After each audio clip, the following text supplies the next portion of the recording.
Muito boa noite. Está começando pela sua TV Metrópole mais um programa Acerto de Contas. Estamos aqui nesta noite recebendo com muita alegria o Dr. Glauco Barreira, ele que é bacharel em Direito pela UFC, bacharel também em Teologia pela Universidade Metodista de São Paulo, tem mestrado em Direito pela UFC, é doutor em Sociologia também pela UFC e Ministério do Direito pela Faculdade Teológica Metodista Livre. Ele é também livre docente em Filosofia do Direito pela UVA e professor na Faculdade de Direito da UFC. Foi coordenador dos cursos de Direito da FGF e da Unifametro. Doutor Glauco, é uma satisfação recebê-lo. Muito boa noite. Boa noite, é um prazer participar desse programa tão importante e uma satisfação também estar com todos vocês nesse momento aí de troca mútua de informação, de conhecimento.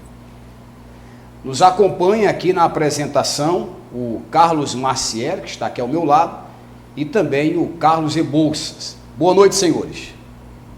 Muito boa noite, quero desejar aqui uma boa noite especial para os nossos telespectadores de Caucaia, Fortaleza, Eusébio, Maracanaú e toda a região metropolitana de Fortaleza. Boa noite a vocês todos e hoje nós vamos trazer um debate bastante interessante. Posso pegar aqui, dá licença? Por favor. O Dr. Glauco lançou essa obra recentemente e é uma mistura aqui, nós vamos querer entender essa mistura aqui, direito natural, protestantismo e esfera pública. Aí daqui a pouco ele vai traduzir para você o que significa. Eu também confesso para vocês que eu estou sem entender. Não é isso, Márcio? Isso. Então, doutor Glauco, acredito que até tem relação com este tema deste livro. O senhor poderia comentar com a gente qual a proposta do mesmo? Achei o tema também bastante interessante, né? E discorre para a gente aí um pouco sobre a proposta desta obra, por favor. Bem, o livro ele traz diversos assuntos variados, ligados à educação, ligados à instituição da família. Porém, o título do livro alinha um desenvolvimento interno.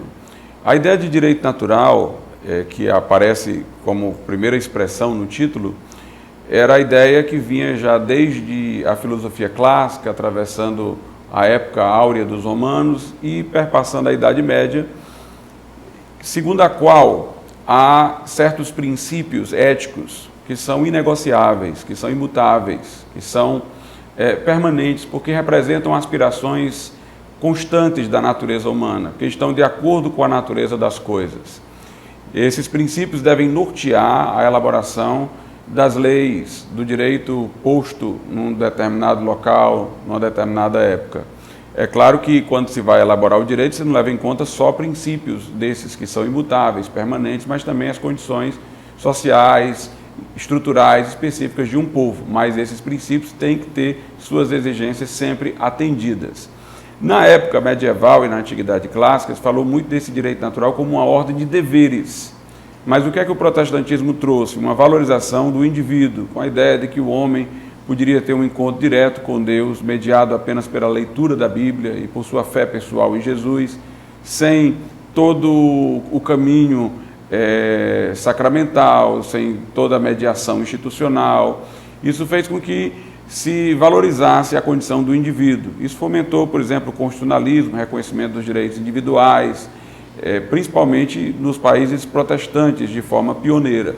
Então, o protestantismo trouxe a ideia de direito subjetivo. Esse direito natural, além de me dar deveres, ele me dá também direitos.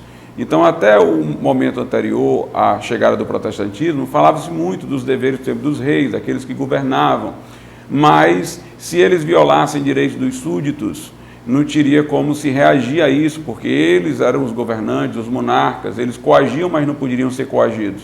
Mas, com essa ênfase do protestantismo no indivíduo, se redefine o direito de uma maneira que agora a sociedade também reage ao governante, critica, depõe pelo voto, no caso de um regime democrático, tem medidas jurídicas para assegurar seus direitos individuais frente a intrusões na esfera privada.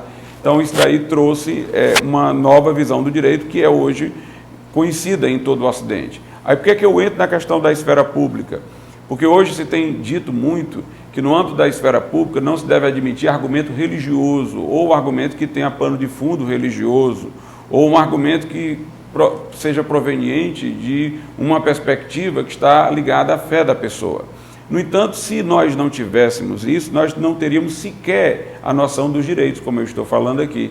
Nós não teríamos sequer o constitucionalismo, como nós o conhecemos, que dependeu de um momento de mudança paradigmática na fé, de uma visão do indivíduo a partir de uma perspectiva de fé. Então, tanto dentro da Idade Média, com a época do catolicismo, como na época da Reforma, nós tivemos inúmeras projeções de visões de mundo da fé cristã dentro do âmbito jurídico. E você nota que você não precisa nem necessariamente falar de teologia, é uma visão do direito em si por si, mas que depende remotamente de uma influência religiosa que criou certas diretrizes.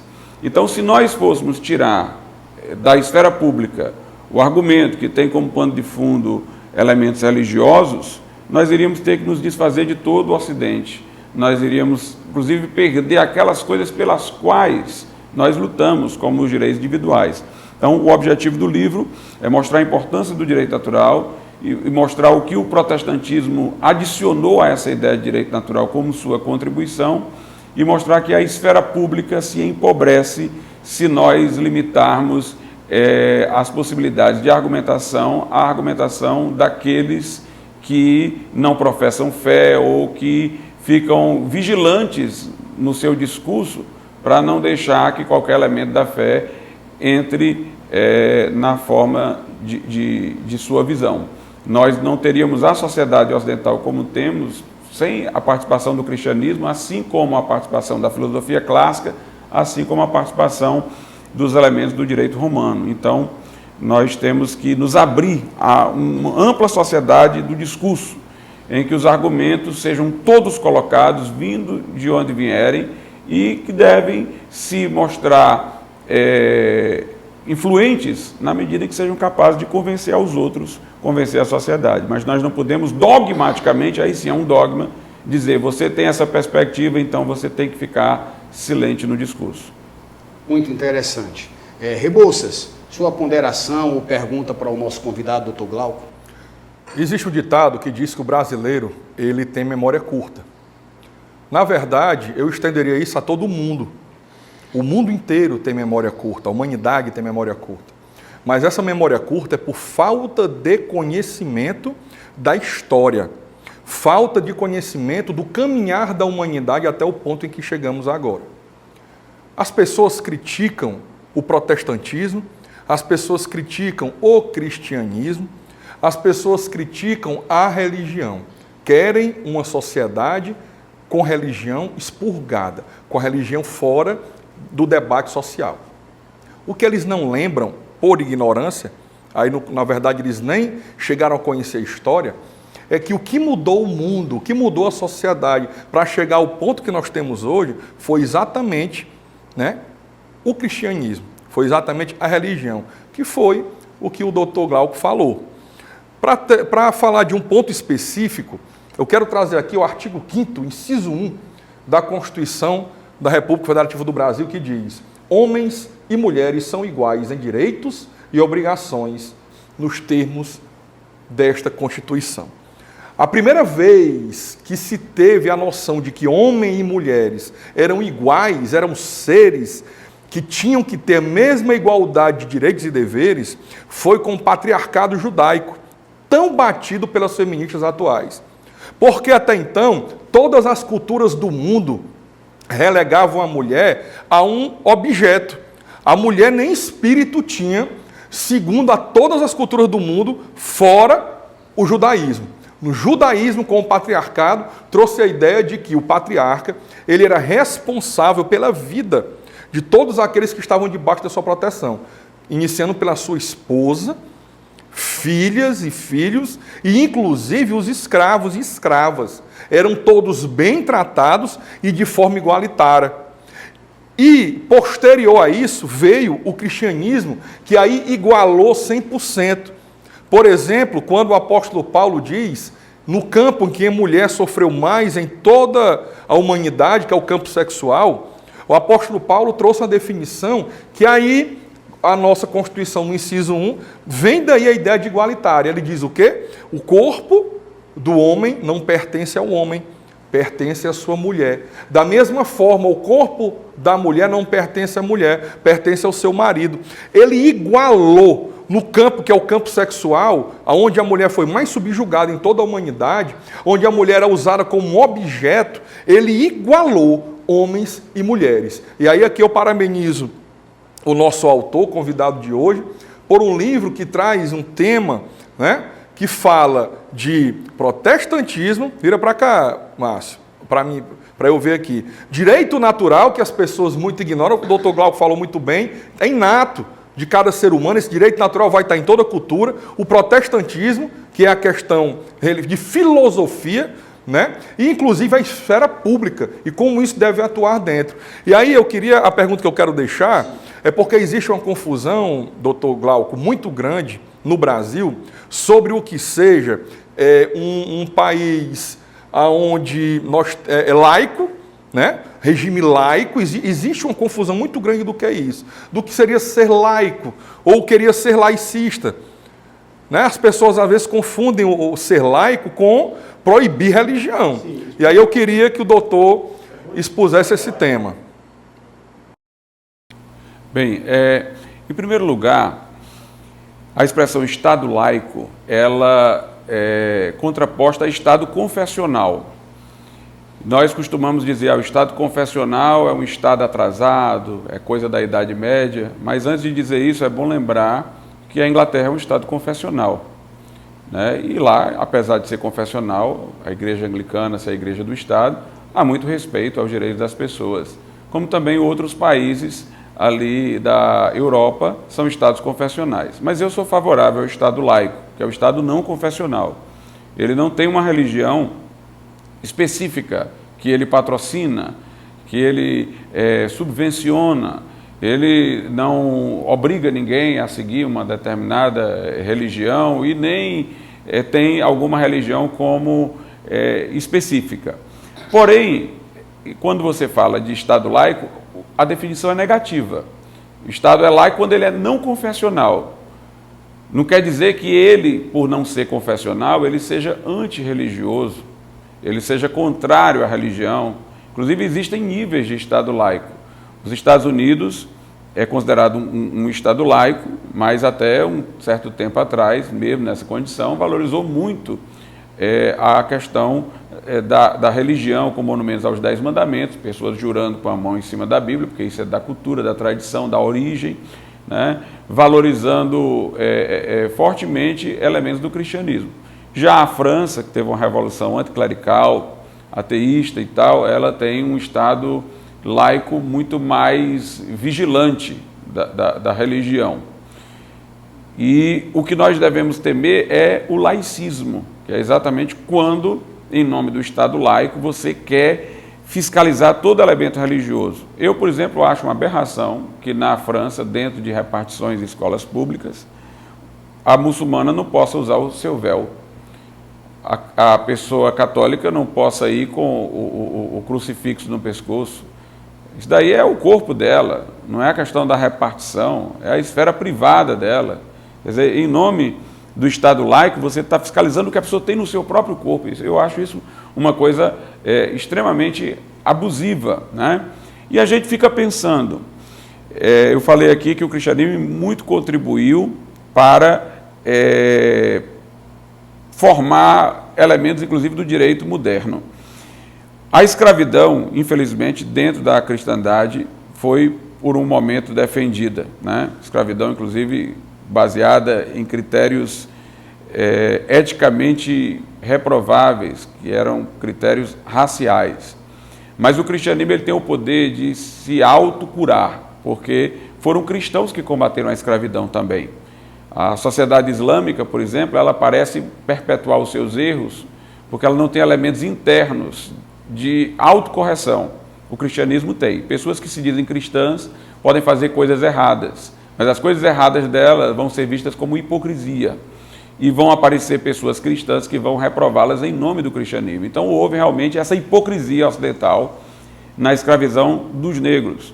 Mas os defensores do fim da escravidão eram cristãos que se baseavam na Bíblia, como Wilberforce, lá na Inglaterra, como os Quakers, lá nos Estados Unidos. E interessante que quando os Quakers argumentavam contra a escravidão, porque todo homem era a imagem e semelhança de Deus, inclusive os negros, os que objetavam os argumentos dos Quakers diziam o seguinte: vocês não podem trazer religião para a esfera pública, não. Eles diziam desse jeito. Essa questão da escravidão é uma questão de estrutura econômica. Não tem esse negócio de que ser criado a imagem e semelhança de Deus. Não coloque o argumento religioso, não. Era exatamente em nome desse laicismo que eles queriam excluir os argumentos dos Quakers e outros metodistas, batistas, que eram contra a escravidão.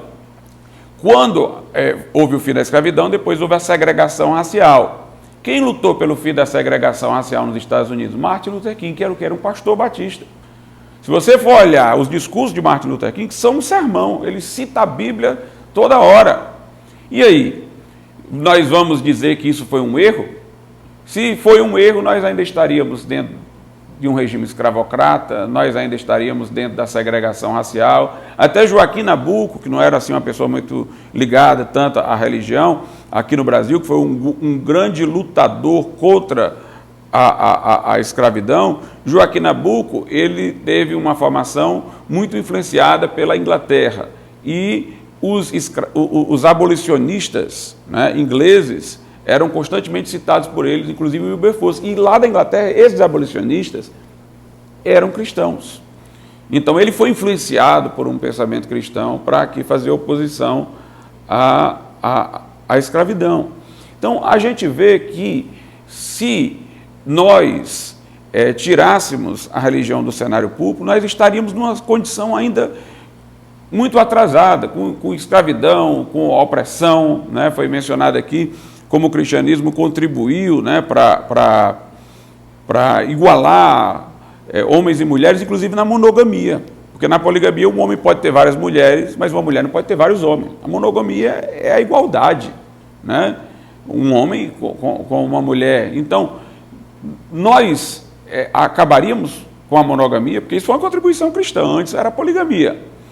Nós vamos acabar com o descanso sabático semanal do trabalhador, baseado exatamente na ideia bíblica da necessidade de descanso após 6 dias de trabalho, que cria inspiram todos os direitos trabalhistas, que limitam carga horária, estabelecem férias e tudo mais. Doutor, se me permite só um parêntese, as pessoas ignoram tanto a história, ignoram tanto que chegam a combater aquilo que as beneficiam.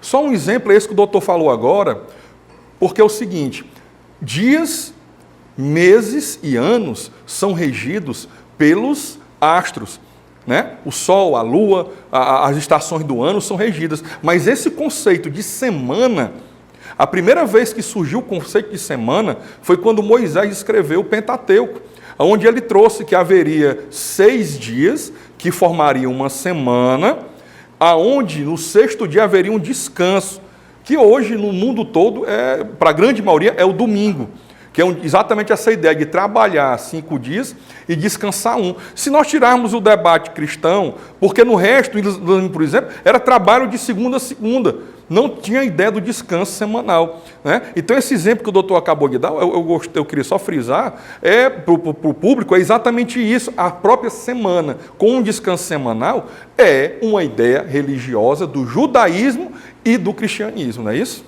Isso, exatamente. Então, o que a gente quer dizer é o seguinte: eu não preciso que as instituições políticas, públicas, sejam instituições de fomento a uma religião específica, mas eu posso banir o discurso religioso da esfera pública, eu posso deixar de levar em conta o que uma pessoa diz sobre sua perspectiva de fé, do que é melhor para a vida pública. Se ela não está querendo impor a religião dela, ela está querendo falar de conceitos, ela está querendo falar de instituições, Por que é que eu devo aceitar ela falar sobre isso, se, por exemplo, ela tem como pano de fundo uma absoluta descrença e eu não posso levar em conta o que ela tem a contribuir na sua posição, no seu argumento para isso, só porque ela tem no pano de fundo uma posição de crença? Não seria isso uma discriminação? Não seria isso uma forma de acabar com a democracia, de controlar a fala, prejudicar a liberdade de expressão e obrigar uma pessoa para participar do cenário público,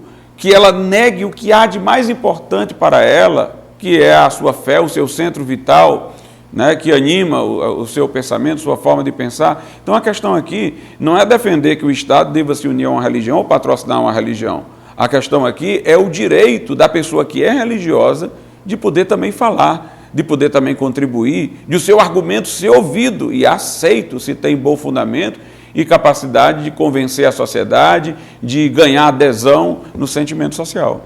Doutor Glauco, Marciele também com certeza tem uma intervenção importante para esse assunto. Por favor, Marciele. Doutor Glauco, brilhante sua explanação, apesar que eu acho que tem alguns pontos que eu não concordo. Falando de cristianismo, religião, então a primeira pergunta: religião, cristianismo só trouxe benefício à sociedade? Essa é a minha primeira pergunta. Segundo, eu acho que essa questão democrática, de as pessoas, o religioso não pode ser ouvido, eu acho que é equivocado, todo mundo tem que ser ouvido, ou com religião ou não. Então fica aí a minha pergunta: a religião, o cristianismo só trouxe benefício na história da humanidade? Vou começar pelo cristianismo, né? A palavra cristianismo vem de Cristo, mas também pode ser associada à cristandade, à forma de organização religiosa, institucional daqueles que se colocaram como seguidores de Cristo.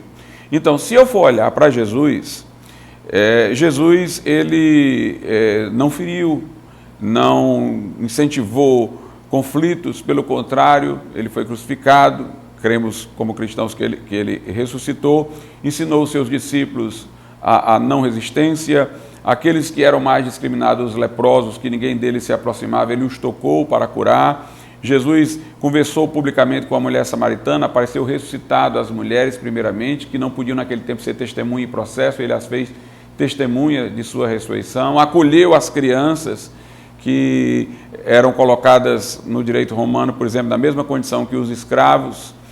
Jesus acolheu os desprezados, os desvalidos. Jesus ensinou uma ética do amor, e eu acredito que uma pessoa lendo os evangelhos, vendo que Jesus realmente ensinou, não poderá achar que tudo que ele disse em termos éticos e tudo que ele fez não seja um bom modelo para a sociedade. Agora, infelizmente, muitos daqueles que defenderam o cristianismo, né, e as instituições que surgiram, cometeram coisas inaceitáveis, como guerras, como as cruzadas, muita hostilidade para com os judeus, esquecendo-se inclusive que Jesus era judeu, que os apóstolos eram judeus. Usando né? o viés religioso. Né? Usando o viés religioso, religião, né? Dizendo que porque os judeus crucificaram Jesus deveriam ser hostilizados, quando na verdade os apóstolos que pregaram o evangelho aos gentios eram judeus. A igreja começou em Jerusalém e tal, e Paulo fala que nós somos até devedores dos judeus. Ele fala às comunidades cristãs dentre os gentios que elas deveriam ajudar os pobres de Jerusalém, porque eles já haviam feito muito por eles, lhes trazendo o evangelho. Mas houve essa deturpação posteriormente, né, cruzadas para promover batalhas e guerras e tal, inquisição, inúmeras coisas desse tipo aberrantes. Mas a grande questão é que quem criticou essas coisas, criticou em nome do cristianismo. Porque dentro do paganismo, essas coisas aí que aconteceram de forma errada dentro da cristandade, aconteceram de forma muito pior dentro do paganismo. Há exemplo, por exemplo, das arenas em Roma, em que, por exemplo, cristãos eram colocados para serem mortos pelos animais, pessoas lutavam, no caso, os gladiadores até a morte, coisas bárbaras, filhos eram abandonados em cima das montanhas para morrerem porque os pais não queriam criar, todas essas coisas que existiam, filhos sacrificados ao deus Moloque, recém-nascidos, para queimar em cima daquele ídolo. Então, existiam coisas aberrantes no paganismo. A cristandade, proporcionalmente, errou menos, mas, de um certo modo, errou mais porque tinha mais conhecimento, por causa do modelo e do exemplo de Cristo. Mas a questão é que foram cristãos que criticaram essas deturpações para haver uma autocorreção. É o que eu digo, o cristianismo, ele teve representantes ruins, que fizeram coisas erradas, mas ele tem remédio para os seus próprios problemas, porque ele tem os princípios para autocorreção. A religião no mundo, claro, ela envolve guerras, envolve coisas ruins, mas a grande questão é, se não fossem essas religiões, as guerras existiriam da mesma forma? Existiriam, porque quando as guerras acontecem, tem motivos políticos, motivos de dominação, e a religião é apenas um pretexto utilizado, né? O comunismo era ateu, mas promoveu inúmeras guerras no mundo e fez atrocidades, principalmente na época de Stalin.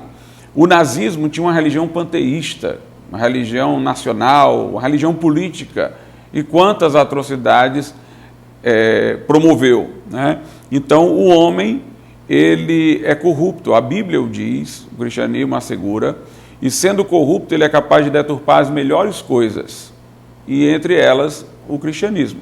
Doutor Glauco, a entrevista está muito interessante, assunto muito relevante para todos os nossos telespectadores, mas o nosso tempo do primeiro bloco acabou. Daqui a pouco a gente volta com todos vocês.